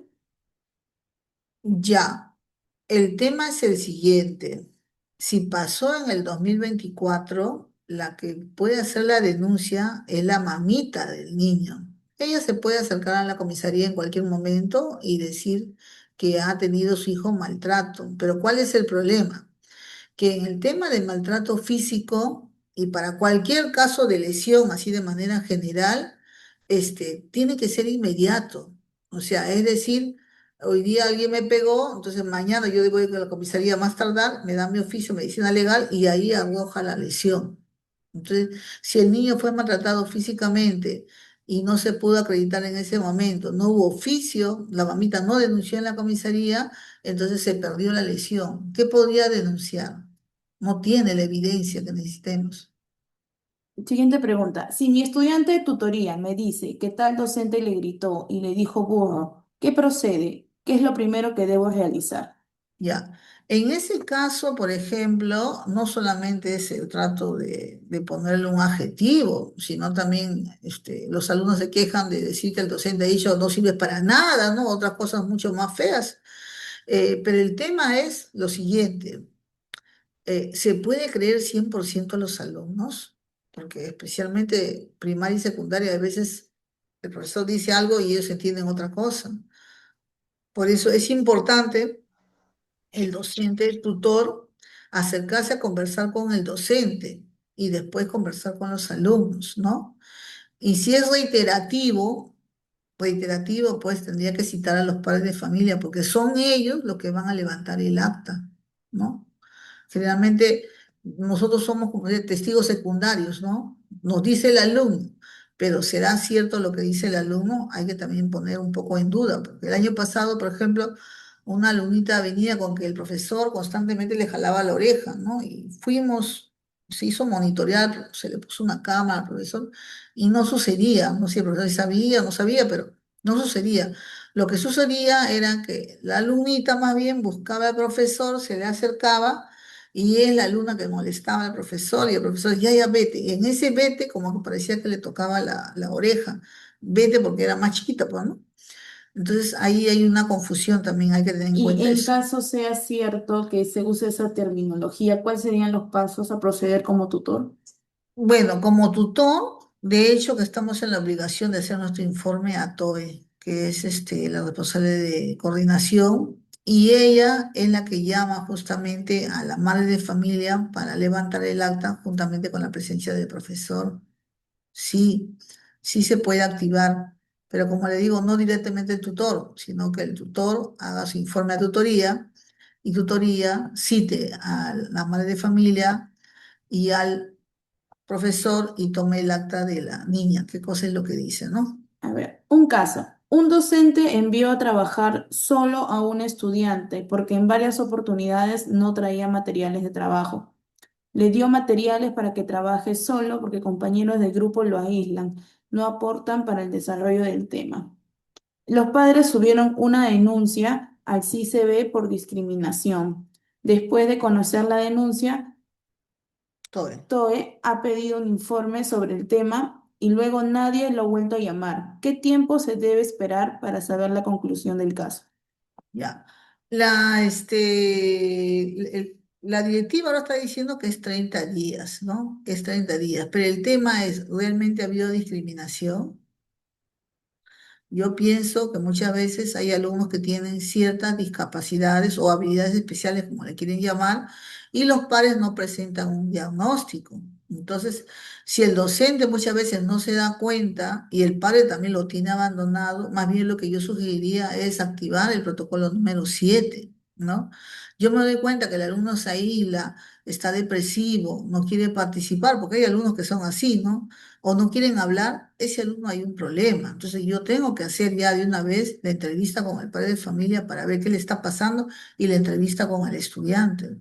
Una vez darme cuenta o presumir por lo menos que ese alumno tiene una serie de problemas. Puede ser un problema de vista, puede ser un problema de depresión crónica, puede ser tantas enfermedades ahorita que se están presentando y la mamita y el papito hacen el abandono, ¿no? Y más bien lo que buscan estos padres siempre es buscar un responsable y el responsable muchas veces es un docente, ¿no? ¿Se puede hacer la denuncia de acoso o tocamientos de 2 años atrás? Mire, los protocolos se activan en el momento que se ocurre la incidencia, en este caso. Los protocolos no pueden pasar de hace 2, 3 años. Es como los accidentes, ¿no? Ahorita voy y estoy pasando por un lugar y alguien accidentalmente, por decir, me empuja. Es un accidente. En ese momento yo le tengo que reclamar. En ese momento, si me pasa algo más fuerte, me tengo que ir a la comisaría. Este señor fue a buscar las cámaras. En ese momento lo tengo que activar, ¿no? Si ya pasó 2 años. Ese 2 años que pasó y la mamita sabía, ese es abandono, porque la mamita si sabía que estaba acosado con tocamiento, si sabía tenía que haber denunciado, porque no solamente es el colegio, puede ir a la comisaría más cercana y denunciar, si tiene evidencias, puede denunciar y con eso activa el protocolo. Además, un profesor que está mal acostumbrado, así, ocupando la palabra, es un enfermo y está acostumbrado a tocar a un niño, no va a tocar a un solo niño, va a buscar otros niños para tocar. Entonces, muchos padres tienen que estar alertados sobre ese tema. Y para eso sirven las reuniones también de padres y también las reuniones de tutoría y también las escuelas de padres. Existen bastantes oportunidades para que los padres puedan denunciar, pero se tiene que actuar en el momento. El protocolo, ¿cuándo te da ahorita? 30 días, te da 20 días, no te da más. Anteriormente podría ser un plazo pues indefinido, ahora no. El director acta su cierre y se acabó el caso. Ya no hay más. Ya. En caso de niños de 3 años en el nivel inicial, algunos niños o niñas no saben limpiarse. ¿Quién tendría que encargarse de limpiar cuando ocupen el baño? Para evitar alguna denuncia por tocamientos, ¿qué se puede hacer? Ya. Eso es una pregunta que va a quedar para después porque vamos a ver el tema de inicial, ¿ya? Vamos a ver el tema de inicial y ahí podría contestar esa pregunta porque lo hicimos en un taller también. Sí, tocar el hombro o dar una palmada es un síntoma de tocamiento. No es, pero muchas veces los padres denuncian. No es. Pasó. Ya, vamos al protocolo número 7. En el protocolo número 7 justamente está, como se dice, la parte medular, ¿no? La parte medular de muchos de los protocolos, ¿no? Es la violencia ejercida por una persona del entorno familiar o comunitario, que es violencia psicológica, física y sexual. Dice, ¿qué es lo que debe hacer instituciones educativas para cumplir con este protocolo en caso de violencia? Primero, tiene que detectar. ¿Y cómo yo detecto con una entrevista? Porque es así, ¿no? Yo el año pasado, por ejemplo, tenía 3 alumnitas que, como yo enseño de PCC y hablamos de la empatía, de la familia, de la asertividad, y se pusieron a llorar al final, bueno, así se quedaron y levanté una ficha de entrevista. Y bueno, una de ellas era violencia familiar y la otra era abandono. Entonces, esa era mi primera ficha. Y cité a la mamita de ahí una semana, hice la ficha con las mamitas, ¿no? Levanté la ficha y hice comprometer a las dos para que puedan llevar a un tratamiento, a una evaluación psicológica a sus niñas. Si se necesita un tratamiento, también el tema de la comunicación familiar, que mejore su comunicación entre ellas, ¿no? Entonces, es una acción que puede ser preventiva o puede ser para detectar qué ha pasado, ¿no? Que lo hago como tutora internamente. Pero ¿qué pasaría si ya esto es reiterativa y, por ejemplo, la niña se está cortando, se está autolesionando? Ya, si ya se está autolesionando y hay un daño, entonces el director puede pedir orientación a la línea 100 o puede pedir al CEN. ¿Por qué? Porque el CEN cuando ingresa a este protocolo activa una serie de procedimientos. Por ejemplo, levanta la denuncia, ¿no? de abandono, violencia familiar contra los padres. Segundo, levanta un oficio para que esta niña pase por una evaluación psicológica. Y si fiera los cortes, una evaluación física, medicina legal, ¿no? Entonces ya se está levantando un protocolo adicional que es con la ley de violencia familiar. Esto, el director, al igual que el protocolo anterior, a lo mucho en el tercer día, debe informar a la UGEL sobre la denuncia. Pero la denuncia, ¿quién lo hace? Generalmente lo hace la TOE. TOE hace la denuncia, ¿no? Con el informe de la tutora. Va a registrar el hecho en un libro de acta a la institución y va inclusive a hacer un oficio, como le decía, a la comisaría o del frente al CEN para que de alguna manera ya el CEN lo pase a Fiscalía de Familia y lo pase a un juzgado de familia, donde inclusive hasta el fiscal puede determinar cuál es el grado de afectación de la niña y puede pasar también a UP Sur, que es la unidad de protección de menores, si es en el sur o del centro o del este o del norte, dependiendo de dónde esté, unidad de protección de menores, ¿ya? Las señales de alerta, ¿ya? Siempre van a ser si nosotros estamos observando adecuadamente, ¿ya? Y para eso hay un cuadrito que el Ministerio de Educación también lo ha dado y que lo voy a dar posteriormente, cuáles son las señales de alerta, ¿ya? En el CEN, que ya lo has derivado posiblemente al tercer día, a lo mucho, el personal va a orientar, ¿no? Ahí en ese CEN va a orientar cuáles son los pasos que debe seguir para poder proteger, en este caso, si el niño ha sido afectado físicamente, violentamente o sexualmente, ¿no? Generalmente en Lima Centro hay muy pocas denuncias que se han pasado como delitos. Más es en provincia, ¿no? En provincia generalmente no todos, pero sí hay personas que se ha demostrado que se han agraviado sexualmente. Y la mamita tiene que seguir todo el procedimiento hasta lograr una sentencia efectiva para esta persona que sí lo ha agraviado sexualmente, ¿no? Y no solamente puede ser un profesor, puede ser también el padrastro, puede ser otro familiar. El seguimiento que se hace es el acompañamiento socioemocional y pedagógico al estudiante. ¿Y quién lo hace?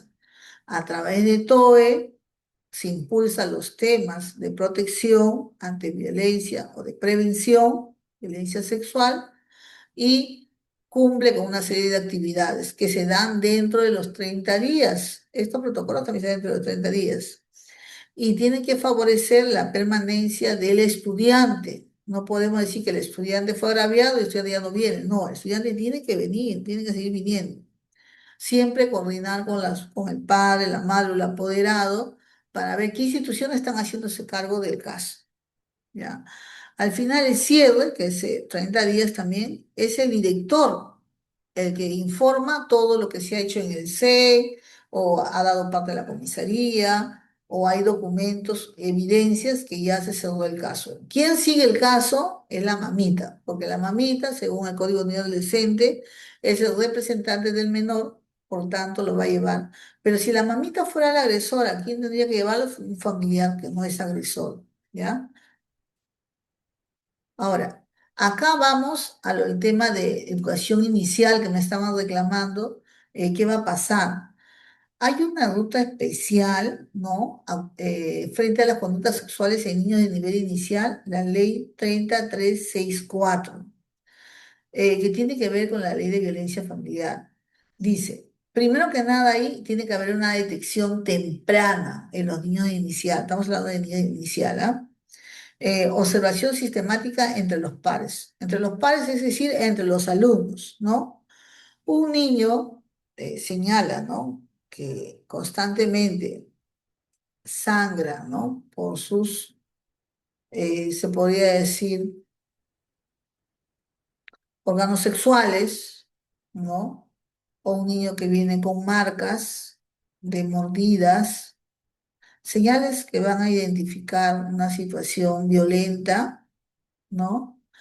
Hay que registrar en ese cuaderno de incidencias o en esa bitácora, hay que levantar el cuaderno, hay que revisar las fichas, quiénes son sus padres, y yo diría ahí inmediatamente elevar estas entrevistas. Si bien es cierto, no podemos revictimizarlo, pero por lo menos los niños de inicial, hacerles preguntas claves, ¿no? ¿Qué pasó? ¿No? ¿Y quién lo hizo? Porque ellos piensan que es un juego. Los niños no son muy conscientes de que le han hecho un daño, ¿no?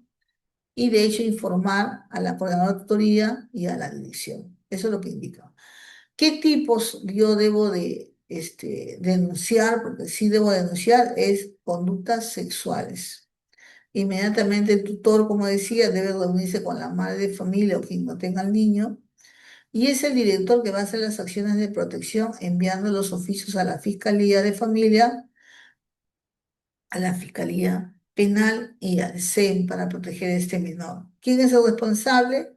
Es el director, que va a utilizar instrumentos, actas, oficios, informes y todo lo que le pueda dar insumos, también el tutor con su informe. El plazo, igual para anteriores protocolos, 30 días.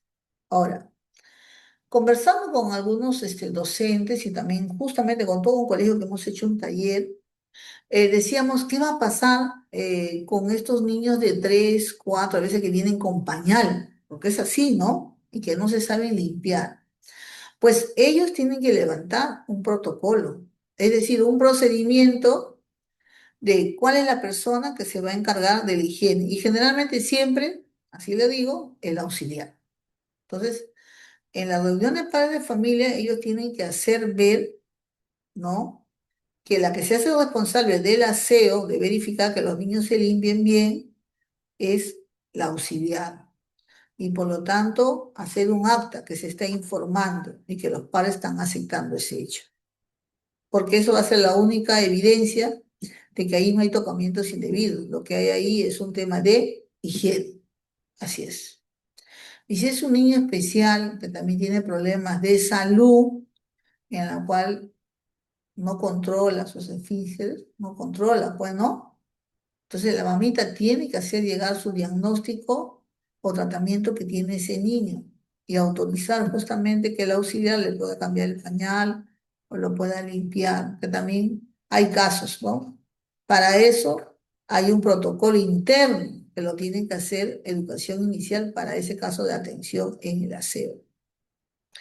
Imagínense antes, estoy hablando de mi época, los niños ya no lo viven ahora, los profesores nos hacían quitar las medias. A ver, para ver quién tiene las medias con hueco o las medias no se ha lavado los pies, ¿no? Nos revisaban el cabello para ver quién tiene los piojitos ahí. Nos revisaban los cuellos para ver quién se ha bañado o no se ha bañado, ¿no? Imagínense ese tiempo, no había ese protocolo, porque el único protocolo era que el alumno venga aseado, correctamente uniformado y que sea lo más respetuoso posible. Han cambiado las leyes, pues.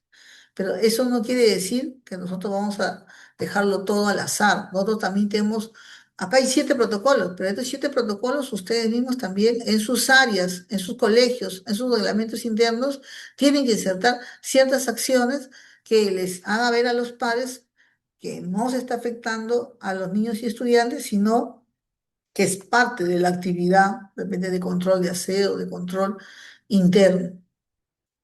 ¿Qué es lo que necesitan justamente para que se efectúe esta ruta de actuación frente a conductas sexuales en los niños de nivel inicial? De hecho, el libro de registro de incidencias, que es la anotación inmediata del hecho de violencia escolar, que generalmente puede ser, no creo entre pequeños, porque inicial los niños, como le digo, no tienen morbosidad, no tienen intención. Para ellos es un tema de juego, de curiosidad. Pero lo que sí pueden ser, ¿cómo se puede decir? El blanco de los adultos, ¿no? Eso sí. Reportar así se ve que se registra en el portal del Minedu, el acta de entrevista de hecho por estudiantes, testigos y padres por separado. El oficio de derivación, que son documentos dirigidos a la UGEL, la Fiscalía, la Policía Nacional, la DEMUNA, el CEN, etcétera, en todos los casos, desde leves a graves. Y de hecho el acta de compromiso de los padres, que son los acuerdos, ¿no? Por ejemplo, si la niña sangra mucho, es raro que una niña pequeñita de 5 años sangre, es totalmente sospechoso, ¿no? La madre tiene que hacer ahí un compromiso que tiene que ir inmediatamente a la comisaría a hacer la denuncia y hacerle el tema de medicina legal para ver qué ha pasado. Y si no, el director tiene la obligación de denunciar a la madre. Tiene la obligación, ¿no? Justamente ahorita estoy llevando un caso de una niña que fue una evaluación psicológica y la niña ha paseado en una moto y en la moto parece que se ha golpeado, se ha lastimado. Y a la psicóloga le ha dicho, he ido a pasear con mi tío y me ha lastimado. ¿Y cómo me ha salido sangre? Y la niña, en su declaración, hace pensar a la psicóloga que este señor la ha agraviado, ¿no? Y al final se ha demostrado que ha sido golpeada por el triciclo, ¿no? Como de tantos baches, todo se ha golpeado, se ha zarandeado y la niña prácticamente ha sido lastimada, pero ha sido un tema de accidente, ¿no? Pero muchas veces nosotros no podemos comprender si no hay evidencias. Entonces, las evidencias van a marcar si va a haber una denuncia o va a haber solamente un tema de accidentes. En el Minedu hay fichas para ver cómo un estudiante es víctima de violencia psicológica de acuerdo a los años. Y por ejemplo, acá nos dan señales de alerta por edades. Si vamos a hablar solamente de inicial, dice, presenta tartamudeo, tics o mutismo, no habla. Un niño que no habla por lo general, que ya está yendo a las guarderías y que está pasando hasta 11 años y no habla, ya tiene un problema, es una alerta. No quiere decir que sea agraviado, pero es una alerta, dice. Llora de manera repentina y sin causa aparente. Entonces, es un niño asustado, un niño con miedo, es un niño de repente que vive dentro de violencia familiar y no lo quiere decir. Presenta sudoración de las manos, se arranca el pelo, se come las uñas, entre otros. Ese es el tema de la ansiedad. También puede ser el tema de los videojuegos, porque la violencia psicológica muchas veces no es también por lo que ven a los padres. He visto muchos padres que hacen abandonos y le dan a los niños los aparatos para que jueguen y estos juegos son de violencia, de matar, matar, y los niños están ahí ansiosos, inclusive su rostro ya denota violencia, inclusive su boca bota groserías, y siendo pequeñitos, ¿ah? Estamos hablando de pequeños de 5 o 6 años. Imagínate, 11 años hablan como si fuera un adulto, ¿no? Entonces, esos son temas que manifiestan violencia, pero no muchas veces por lo que están en su entorno, sino son simulaciones también de un abandono, porque el hecho de no controlar también tiene que ver con el abandono. Por ejemplo, violencia sexual, ¿no? Para los niños de 3 a 5 años, inicial más que nada. Dice, relatos indirectos o directos de ser o haber visto víctima o ser, haber sido víctima de violencia sexual, lo que le decía de la niña, ¿no? De 6 años, ¿no? Me sale sangre, me ha dañado. Claro, la niña sabe que le ha dañado, pero no sabe qué le ha dañado. Entonces, eso se tienen que investigar, se tienen que investigar. Sus juegos o dibujos están relacionados con genitales o la actividad sexual. Un niño que haga dibujos con respecto a sexualidad, hay un problema. O puede ser no víctima, pero puede ser constantemente expuesto a situaciones de relaciones de sus padres o pareja de sus padres, y donde el niño se está violentando también, ¿no? Su parte sexual, a darle una otra connotación, como si fueran juegos. Se sienta o camina con dificultad o refiere dolor, picor en la zona anal o genital. Generalmente los niños que sangran, estos niños inmediatamente deberían ser llevados para medicina legal y ver que efectivamente si es un tema de violación, es un tema de enfermedad. Bueno, para darles, no es el caso, pero para darles un tics, ¿no? En el tema de las revisiones médicas, los médicos legistas son expertos en ver las huellas, si lo que los niños traen como heridas es un tema de accidente, un tema de juego, o es un tema de violencia, o la gravedad, si es un agraviado por un tema sexual. Ellos son expertos y eso lo van a decir en el certificado médico, ¿ya? Repentinamente se orina o defeca en su boca. Como yo le decía, acá hay también una serie de indicadores que hay niños que tienen problemas de salud. Entonces los padres, especialmente en inicial, deben de llevar ese documento, ¿no? Y debe ser para todos los niveles. Yo pienso que inicial más porque el niño no habla, ¿no? En cambio, en primaria y secundaria el niño ya puede hablar. No, yo estoy con la gripe, yo sufro con el estómago, o a mí me han operado, a veces los niños hablan, ¿no? Los jóvenes también. Entonces, eso hay que tener más cuidado con iniciar. Evita personas conocidas y lugares, incluso el afecto de sus propios familiares, ¿no? Mayormente un niño que es agraviado con un familiar, a ese familiar le tiene miedo, no va a querer estar cerca. Por lo tanto, hay una sospecha. Y cuando tú le mandas a dibujar, por ejemplo, la familia, lo que hacen ellos es poner a esta persona, si pertenece al grupo familiar, lo más lejano posible o lo ponen de otro color oscuro. Y ese tipo de examen, el que va a sacar a flote va a ser una psicóloga, ¿no? Y psicóloga forense, que tiene que ver con delitos, no cualquier psicóloga. Entonces, por lo tanto, es importante iniciar el protocolo si hay ciertas señales de alerta. Ahora dice, se toca los genitales de sus compañeros o compañeras. Los niños pequeños que son expuestos, como le vuelvo a decir, a ver películas pornográficas o situaciones sexuales no adecuadas o ver juegos o videojuegos, son niños que van a tener en su mente que el tema de tocarse es un juego. Entonces, eso también es violencia de parte de sus padres. Entonces, eso hay que activar el protocolo número 7. Y las normas que deben ingresar al reglamento interno para este año escolar 2026, nosotros consideramos, de hecho, que ya todos deben haber ingresado, la resolución ministerial 501-2025, que aprueba la norma técnica para el año 2026, donde va a guiar la gestión, prevención y atención de violencia, basándose también en el decreto supremo número 04-2018 Minedu, donde también da los lineamientos para esta convivencia escolar, prevención y atención de violencia contra niños y niñas y niños y adolescentes. Hay que nombrar también en este reglamento la ley anti-bullying, que es la ley 29719, marco legal que obliga a los colegios a implementar normas de convivencia. Estas normas se le pide generalmente que los mismos alumnos lo propongan para que haya un compromiso y lo puedan cumplir, así como los padres también lo firmen en las actas para que no tener problemas más adelante con unas denuncias infundadas. Los protocolos de atención, que es esta justamente que estamos viendo hoy día, que es la resolución ministerial 383/2025, donde se va a ver la actualización de los procedimientos. Como le vuelvo a decir, ya muchos colegios he visto que han puesto para los niños, por ejemplo, ¿no? El protocolo 1, 2, 3, 4 lo están poniendo ya.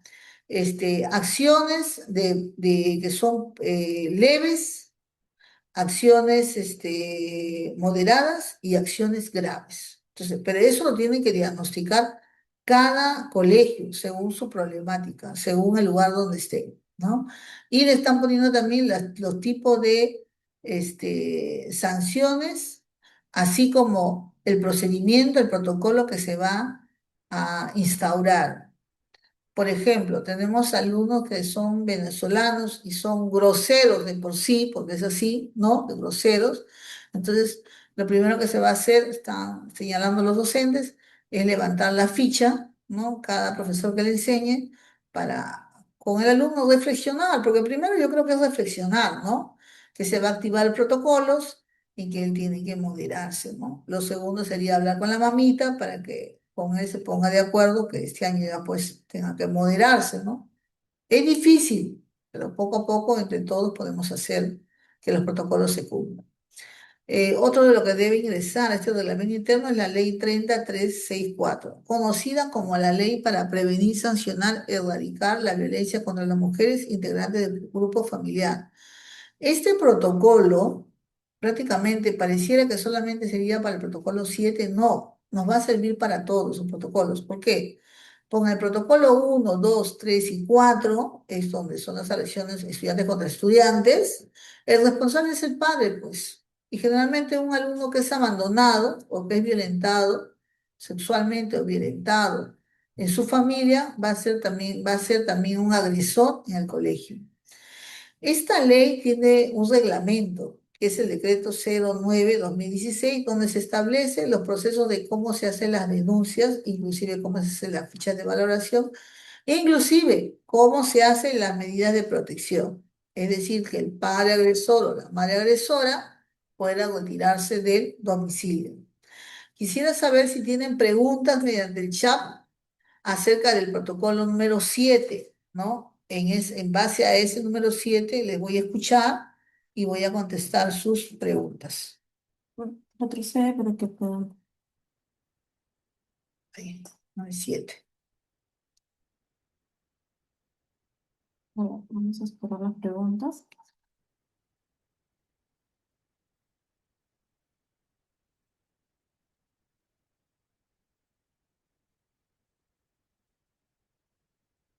¿Se puede denunciar al CEM o comisaría a los padres cuando su niño falta constantemente o no lo viene a recoger a la hora estipulada? A su niño inicial, al menos pasa 8 a 10 veces. Ya. Primero que nada, por el TOE, dice lo primero que se tienen que hacer son las fichas de entrevistas. No, primero, más que nada, tu cuaderno de incidencias, ¿no? Tal fecha, el niño tal, el aula tal, el padre de familia, tal persona, tienes que poner el nombre, no vino. Entonces, activas ahí tu incidencia. Igual como dice, 2, 3, 10. En la primera que no viene nomás, tienen que citarle con carácter de urgencia para levantar la ficha de entrevista. Y en esa ficha de entrevista tiene que hacerle el compromiso. Si la mamita ya ha firmado un compromiso, aparte del compromiso que firman para el momento que ingresan a ratificar la matrícula, ¿no? Y como ella 6, 7, 8 veces, tú puedes hacer tu informe como tutor a TOE. Y todo es quien evalúa la situación y manda a llamar a la mamita, ¿no? Manda a llamar a la mamita, hace la ficha nuevamente el alumno con tu informe para ver el tema del abandono. Y si la mamita se rehúsa y no cumple con su deber, a pesar que hay una recomendación, hay una ficha, otro compromiso en todo, es TOE con el director quien levanta la denuncia e informa a la DEMUNA. porque es la demona. Primero es la demona y después es el SEN, ¿ya? El SEN le va a dar a la mamita siempre un abogado de oficio para que pueda de alguna manera representarle en un acto, por ejemplo, si su hijo ha sido agraviado físicamente, violentado sexualmente, etcétera. Pero la de Mona tiene el tema especialmente de poder conciliar. De repente, a veces la mamita, disculpando la palabra, está neurótica, está abandonada por el padre del niño o tiene problemas mentales, qué sé yo, ¿no? Entonces, la de Mona es la primera que viene, supuestamente con una idea de conciliar, ¿no?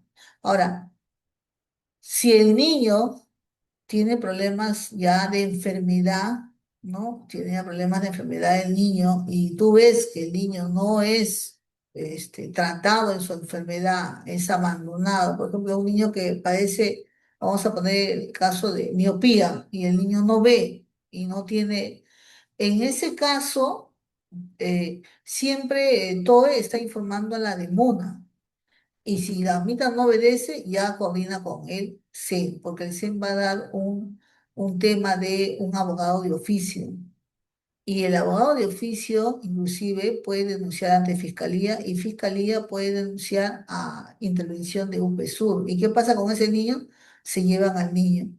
La verdad que en el Perú la situación de instituciones son muy lentas, ¿no? No funciona como otros países. Sabemos que en otros países cuando se declara el abandono de un niño, inmediatamente el Estado se hace cargo, ¿no? Acá no es. Acá tienen que pasar muchas cosas. Por ejemplo, cuando un niño es ultrajado por sus familiares y la madre no hace nada, ahí recién UNPESUR activa y al niño lo pone en un albergue, ¿no? Pero en casos graves. Entonces necesitamos de alguna manera hacer un protocolo interno para ver cuándo podría activarse este protocolo 7.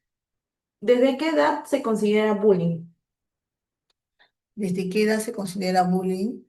El bullying generalmente se da en primaria y en secundaria. Estamos hablando de niños entre 5 años, 6 años, ¿no? Porque en inicial ellos recién se están adaptando, están socializando. Es más, si te quita un juguete y te golpea, no es bullying ni maltrato, para ellos es un juego, porque al otro dos te están abrazando, es amiguitos, o sea, no distinguen, ¿no? ¿El protocolo 7 no se sube si se ve?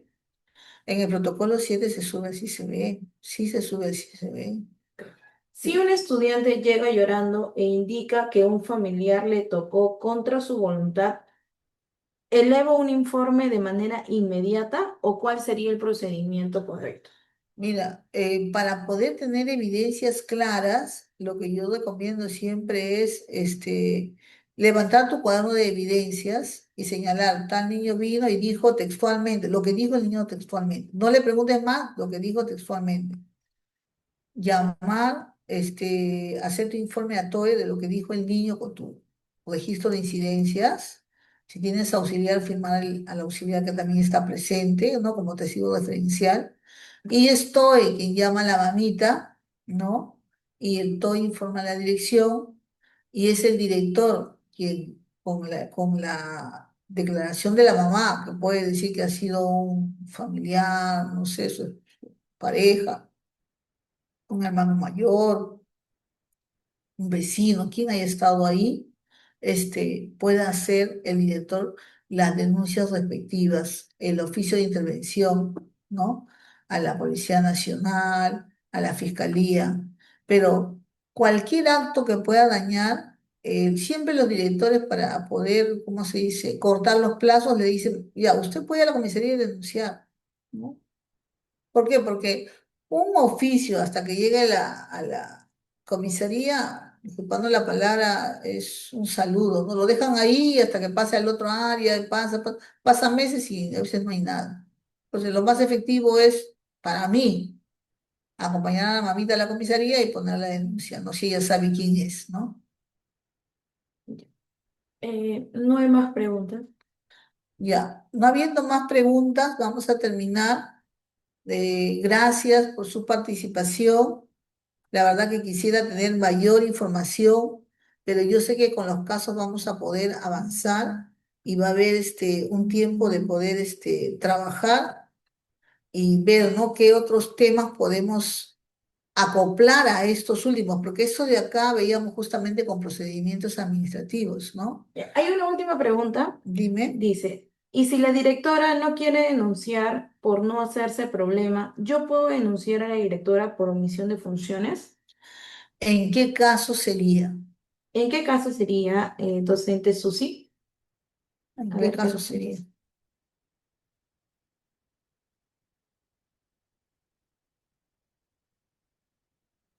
Ahí voy a escribir. Claro, porque tendríamos que ver el caso. Cuando ha habido violencia física. Ya. Cuando hay una violencia física, como te vuelvo a decir, para que no te llenes a veces con el tema de que tienes cólera a la directora, porque es así, a veces toma por ahí, es, si tú ves que hay una violencia contra un niño, lo primero que tienes que hacer es levantar su ficha de entrevista, ¿ya?